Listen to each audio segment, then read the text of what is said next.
이재명과 함께한 순간, 네, 이재명과 함께한 순간 제가 총선 때 이재명 대표께서 저희 지역구에 이제 지지 유세를 하러 오셨어요. 제가 그때 10% 넘게 이제 우세한 상황이었었거든요. 그런데 이제 막 굉장히 분위기도 좋게 막 지지 유세를 하다가 저랑 같이 가시는데 갑자기 저한테 이런 말씀을 하시는 거예요. 링컨은 선거에서 떨어져 보지 않은 사람은 한 번도 중요한 직에 요직에 기용하지 않았다. 왜냐하면 절박함이 없기 때문이다. 이런 말씀을 하시는 거예요. 그래서 그때 저는 내가 10%나 이기고 있는데 이 말씀을 왜 나한테 지금 하시지? 내가 지금 너무 들떠 있나? 나보고 겸손하라고 이런 말씀 하시나? 라고 생각을 하고 그때 분위기 너무 좋았으니까 그러고 잊어버렸었어요. 그런데 제가 계속 그렇게 잘 나가다가 딱 까보니까 0.6% 차이로 제가 낙선이 된 거예요. 근데 그때 낙선이 되자마자 바로 이 이재명 대표가 그때 했던 이 이야기가 생각이 났어요. 아, 그때 미리 나를 격려하고 위로해 주시려고 이런 말씀을 하신 건가? 이 생각이 드는 거예요.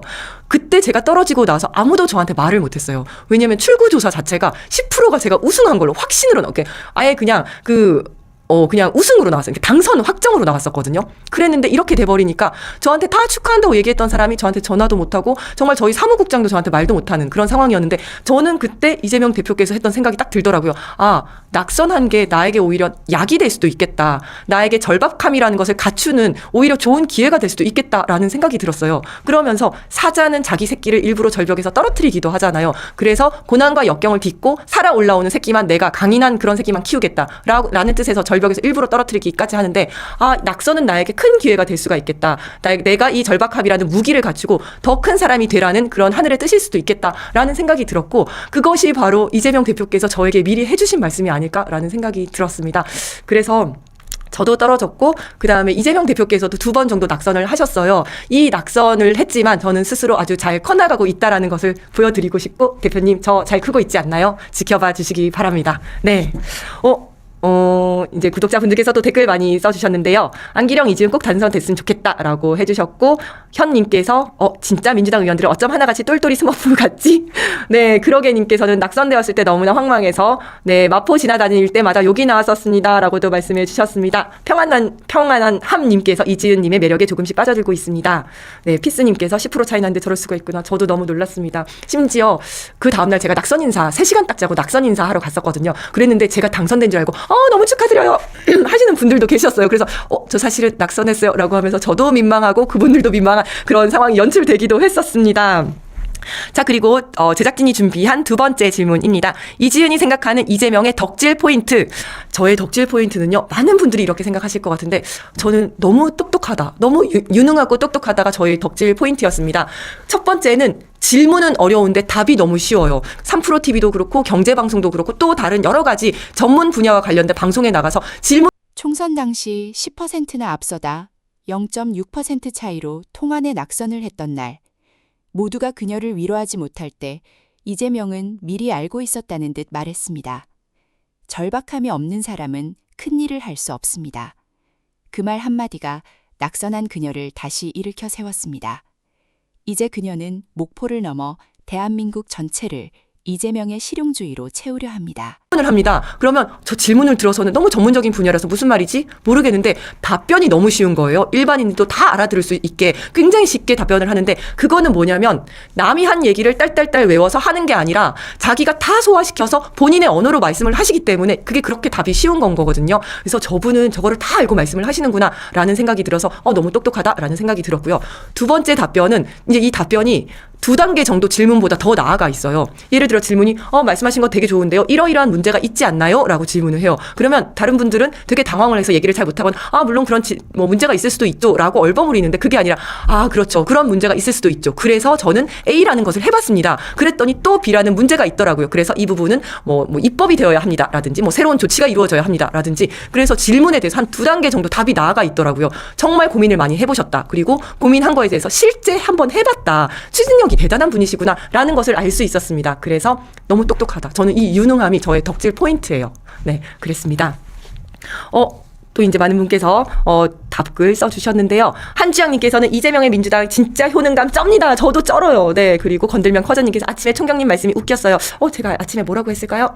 제가 뭐라고 했는지 잘 모르겠습니다. SR님께서도 네, 저랑 똑같은 말씀 하셨어요. 기자들이 이상한 질문해도 현명하게 답하시고 똑띠하심. 정말 맞아요. 네, 술쟁이님 어저께 술 드셨나요? 네, 제대로 알고 계시네요. 맞습니다. 불나방님께서 이지은 머리에 이잼 사진 너무 귀여워요. 네, 유세장에서 머리 쓰면 좋을 것 같습니다. 네, 저도 이거 너무 부러우시죠? 저도 너무 좋습니다. 네. 차가운 달님, 정치가 고민해야 하는 핵심을 항상 이야기하시는. 맞습니다. 저도 공감을 하고요. 자, 세 번째 질문입니다. 제작진님께서 주신 질문인데요. 언제부터 이재명이었나요? 네, 저도 잼며 들었었는데요. 저는 제가 이 사람을 지켜주고 싶다라는 순간이 있었습니다. 2023년 9월 국회에서 체포동의안 가결되고 했을 때였었는데요. 많은 분들께서는 체포동의안 가결됐을 때 이제 분노하셨고 또는 단식했을 때 슬퍼하셨고 안타까워하셨는데 저는 굉장히 분노한 시점이 언제였냐면 한동훈이었어요. 당시 한동훈이 법무부 장관이었었거든요. 근데 체포동의안 요청을 이제 국회에서 하면서 정말 유례 없이 너무너무 구체적으로 유죄 편견이 생기도록 막 구체적으로 그렇게 써서 그거를 다 낭독을 했었어요. 민주당에서 그거 낭독하지 마라. 그거 낭독해서는 안 된다라고 했었는데 이거 정말 잘못된 거거든요. 이제 재판장이라든지 법관이 유죄 편견이 생기지 않도록 하기 위해서 공소장 일본주의라고 해서 이제 공소장을 쓸 때도 굉장히 간단하게 쓰도록 되어 있고 구체적으로 아예 못 쓰도록 되어 있어요. 그런데 이거는 십수 페이지에 걸쳐서 이거 다 검찰 뇌피셜이거든요. 검찰에서 이래서 잘못했고 이래서 뭘 어떻게 허위 사실을 유포를 했고 이 부분에서는 무슨 돈이 오고 갔고 막 이런 식으로 아주 유죄 편견을 조장할 수 있는 글들을 잔뜩 쓴 거예요. 그리고 이거를 실시간으로 언론에다 다 유포를 했어요. 완전 여론 재판을 한 거죠. 그리고 구속영장을 청구할 때도 원래 이런 거 절대 하면 안 되는데도 불구하고 거기에다가 이렇게 되었을 경우에는 최대 36년 6개월형까지 선고될 수 있다. 이런 말까지 썼어요. 원래 구속영장에 이런 거 절대 쓰지 않습니다. 왜냐하면 사람은 이 사람이 잘못했다, 잘했다, 내지는 이거 굉장히 중죄다 이렇게까지 했을 때는 자기 판단이 살아있어요. 그런데 여기에서 더 나아가서 구체적인 숫자가 들어가면 여기에서 이 사람 진짜 잘못했구나라고 이제 실감을 하게 되거든요. 그래서 36년형에 처해질 수 있다라든지 아니면 벌금이 어느 정도 몇 억 정도 벌금에 처해질 수 있다라든지 이런 구체적인 숫자를 적시하면 이게 또 유죄 편견에 굉장히 큰 영향을 미쳐요. 그래서 지금까지 이런 걸 안 해온 건데 이런 모든 관례를 깨고 오히려 외국에서는 이런 거 아예 못하게도 합니다. 그런데 이런 모든 관례를 깨고 숫자를 적시를 한 거예요. 이 검찰들이 온갖 법 기술을 다 쓰고 있구나라는 생각이 들어서 저는 굉장히 화가 났었고 당시에 경찰 공무원이었었는데 법률신문에다 제가 글을 썼어요. 한동훈의 법무부는 굉장히 잘못하고 있다. 이 검찰 잘못하고 있다라고 썼는데 제가 그때 경찰 공무원이었었고 그때가 윤석열이 대통령이 된 지 얼마 되지 않았기 때문에 정말 서슬이 펄을 때였어요. 근데 야당 후보를 지지하는 것처럼 보일 수도 있는 그런 글을 썼으니 이제 법률신문에 담당하시는 분께서 오히려 저를 걱정을 해주시더라고요. 공무원인데 이런 글 써도 되냐라고 하시길래 저는 쓰겠다. 나는 누군가를 지지하고 정치적으로 편향이 된 글을 쓴 것이 아니라 검찰이 잘못했고 법무부가 잘못했다라는 것을 제가 지적을 하는 거다라고 이야기를 하고 그 글을 썼던 적이 있었습니다. 저는 그때부터 이재명이라는 사람을 내가 지켜주고 싶다라는 생각이 들었고 지금도 네, 펜으로부터 검찰로부터 사법부로부터 그리고 테러로부터 정말 지켜드리고 싶습니다. 그리고 TMI일 수도 있는데요. 제가 진짜 고이고이 모시고 있는 성덕 모먼트가 있습니다. 오늘은 마음껏 덕질해도 된다고 하니까 요거 자랑 좀 하겠습니다. 영상 함께 보도록 하겠습니다. 이지은을 외쳐주세요.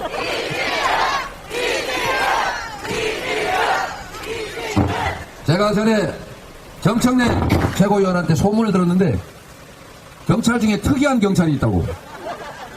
이재명 대표 닮은 그런 경찰이 있다고 하더라고. 정말 현장 중심이고 몸으로 때우면서 정말 자기 일의 성과를 실제로 내는 그런 공무원이 있다고 하더라고요. 그건 누구예요? 그랬더니 이지은이라고 우리나라도 꽤 유명했던 사람이라고 하더라고요. 맞습니까 여러분? 그러죠. 똑똑하지요. 충직하지요. 그리고 정말 공직자로서의 자세가 기본적으로 갖춰 있는 훌륭한 공직자 후보 아닙니까 여러분? 와 부럽죠. 저는 이재명 닮은 경찰이었습니다. 네, 저는 손도 잡아봤습니다. 부럽죠 여러분. SK님 주토피아 주디 같아. 혹시 저 말씀하시는 건가요? 제가 약간 토끼 닮았다는 이야기를 듣습니다. 금동님, 이지은님 진행도 잘하고 완전 똑순이네요 라고 말씀을 주셨습니다. 감사합니다. 네, 오늘 저의 첫 방송에 대한 댓글들이 좀 있는 것 같습니다. 말을 제일 잘하는 사람은 잘 알아들을 수 있게 말하는 사람입니다. 이지은님이 그렇습니다 라고 하셨는데 저는 이재명 대표님이 그런 것 같습니다. 감사합니다.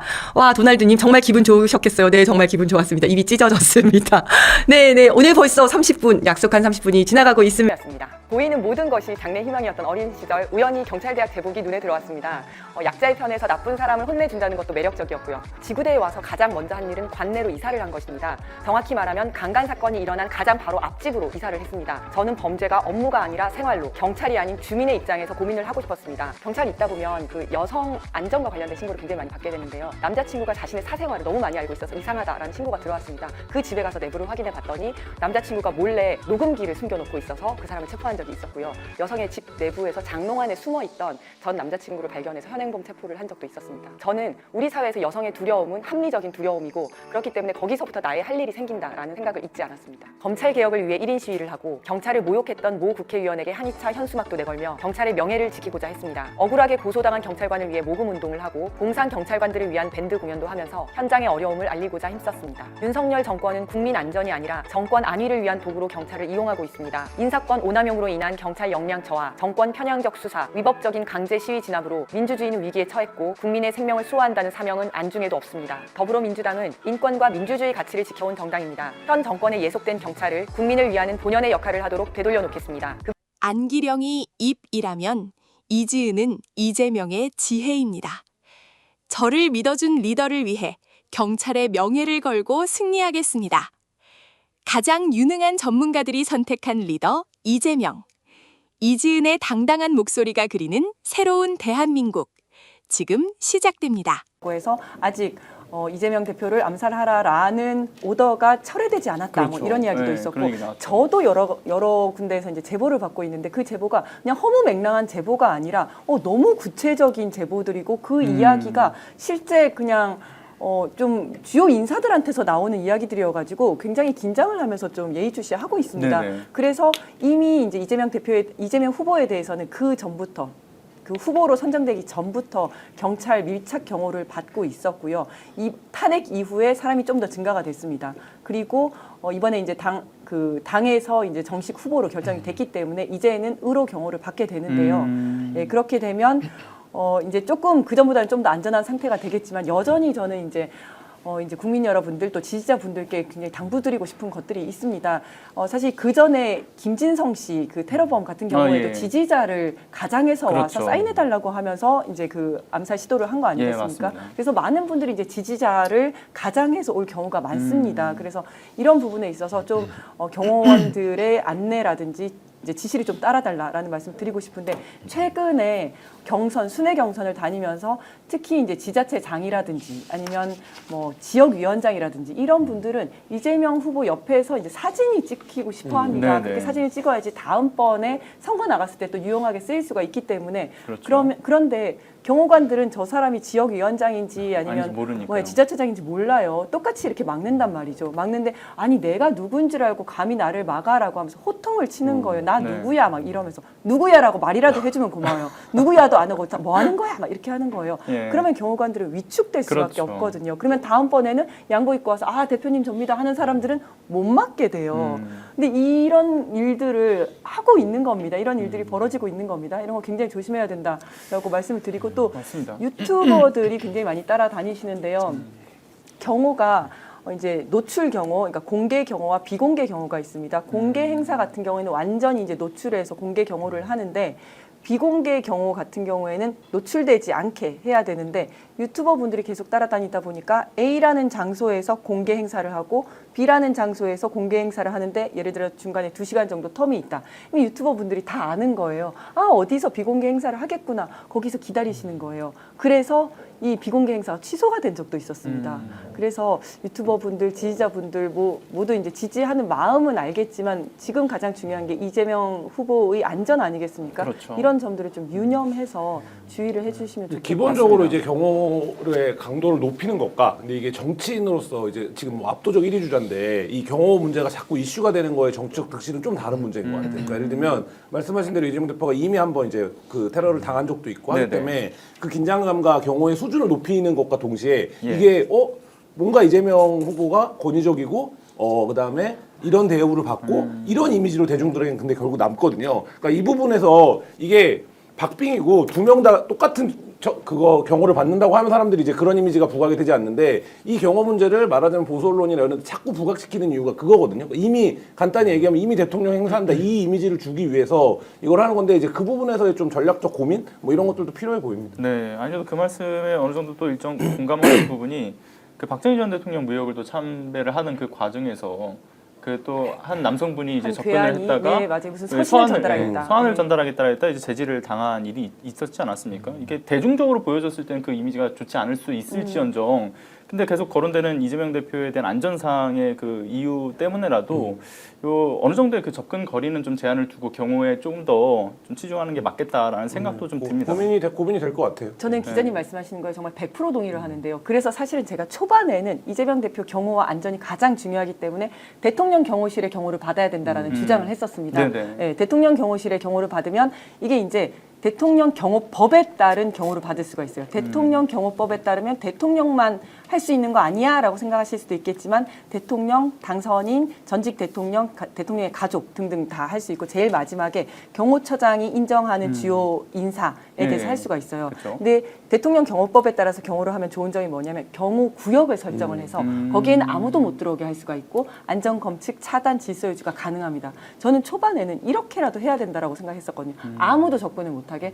그런데 말씀하신 것처럼 이렇게 했다가는 정말 그 전에 뭐 입틀막이라든지 권위적이라든지 이런 게 또 문제가 될 수 있겠구나. 네. 그래서 정말 이 경호가 여기에 대한 상황 판단을 잘해야 되겠다. 경호가 진짜 중요하고 문제고 혹시라도 위협과 관련된 제보가 있다라고 하면 그렇게라도 해야 되겠지만 그렇지 않다면 선거 경호하는 수준에서 적절히 잘 해야 되겠다. 네, 이런 생각이 좀 저는 들더라고요. 이제 뭐 우리 김환 기자님 말씀도 굉장히 일리가 있습니다. 사실 정치인들이 더 국민 곁으로 들어가고 국민 속으로 더 한 걸음 더 들어가는 모습들 또 국민들도 바라는 지도자 상일 텐데 지금의 대한민국의 정치 현실을 놓고 보면 그렇게만 할 수 없는 게 참 비극입니다만은 네. 또 엄연한 현실이거든요. 그렇죠. 지금 뭐 이재명 후보만 테러를 당한 것이 아니라 많은 정치인들이 동시다발적으로 그런 테러의 위협에 지금 노출돼 있고 또 테러를 당하기도 했습니다. 그리고 특히나 이런 선거 기간에는 아주 짧은 기간이기는 한데 아주 가열되게 붙을 가능성은 명백히 예상이 되는 거거든요. 그렇다면 저는 현존하는 명백한 위험에 대해서는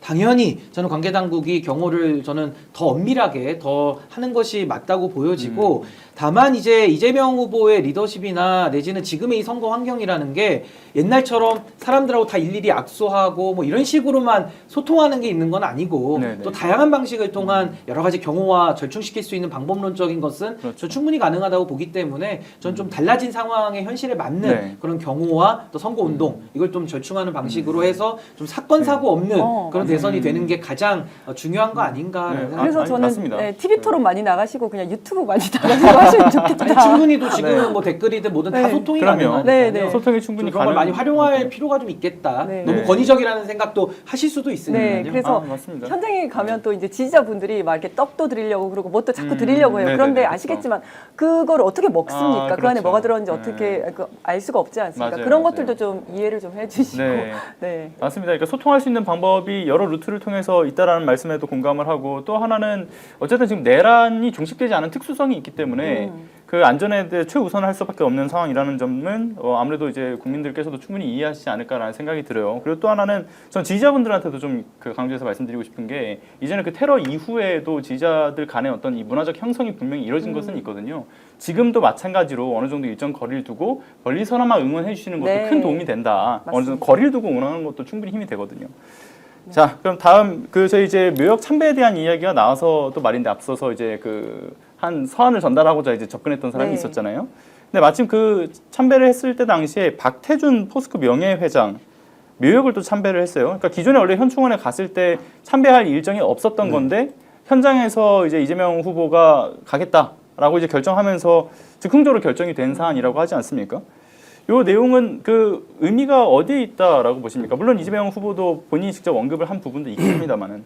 근데 저는 박태준 묘역 그 전 총리 묘역 참배 부분은 전 굉장한 의미가 전 그 안에 담겨 있다고 봅니다. 이게 뭐 예. 이승만, 박정희 전직 대통령의 묘역과 함께 뭐 보수 인사에 대한 국민 통합인보다 이게 아니고 박태준 전 총리는 사실 이제 포스코를 갖다가 이제 우리나라의 기간 산업으로서 사실상 이거를 기업을 일궈온 그 공로가 있는 분이기 때문에 전 아마 이재명 후보의 머릿속에는 이게 지금 AI 같은 경우는 국가 주도적인 투자가 반드시 필요하거든요. 이거는 네. 누구도 부인을 못 합니다. 이걸 가지고서 아이 뭐 국가가 나서서 하느냐 이렇게 하는 분은 AI에 대한 기본적 이해가 없는 것이기 때문에 과거에 박정희 대통령이 경부고속도로를 깔 때 그걸 어느 한 기업에게 민자로 투자해서 하라고 하면 할 수 있었겠습니까? 국가가 나서서 했기 때문에 그 고속도로를 통해서 많은 물류 기업들이나 또 대한민국의 여러 기업들이 성장할 수 있는 발판을 만든 거거든요. 네. 그래서 전 이번에 그 박태준 전 총리에 대해서 저렇게 한 것은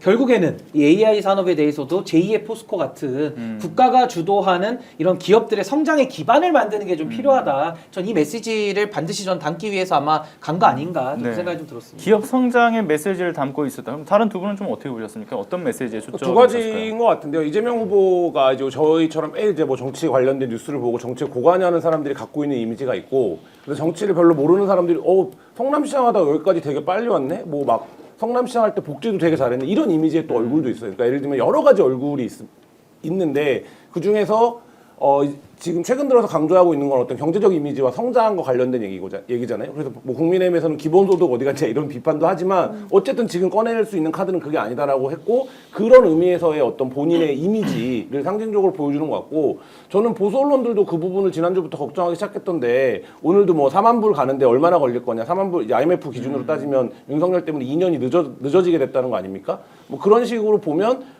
그게 이제 역으로 얘기하면 일본처럼 뭔가 경제적인 어떤 동기, 모멘텀을 찾지 못하면 장기 침체에 빠질 수도 있다. 이런 지적들이 지금 나오고 있는 건데, 그 부분에서 국가 주도로 해서 어쨌든 한 챕터를 넘어가겠다라는 의지를 보여주는 측면에서도 굉장히 좀 효과적인 행보였다고 보고, 또 한 가지는 이게 만약에 여기를 안 가고 이승만 박정희만 갔다 왔으면 민주당 지지자들이 상당한 경론이 있었을 겁니다. 근데 저는 이걸 뭐 개인기라고 해야 될지 미리 기획된 건지 모르겠지만 박태준 포스코 회장을 넣으면서 사실 이제 이 부분에서 주목도가 시선을 주는 데가 달라졌거든요. 예. 그러니까 저는 그런 면에서도 정치적으로 좋은 선택이었다라는 생각이 듭니다. 정치적인 어떤 시선 분산의 효과도 거두면서 경제 성장과 통합의 메시지를 아우를 수 있었다라는 말씀을 주셨는데, 그러면 뭐 일단 어느 정도의 그 메시지는 다 담겨지 않았나라는 생각이 들어요. 네, 네. 이후에 그러면 향후 이재명 그 후보의 이 행보 어떤 좀 주목할 만한 부분이 있을까? 이런 거를 좀 여주지 않을 수가 없을 것 같아요. 저는 뭐 오른쪽 왼쪽 위 아래 다 만날 것이다 이렇게 아, 생각을 네. 하고요.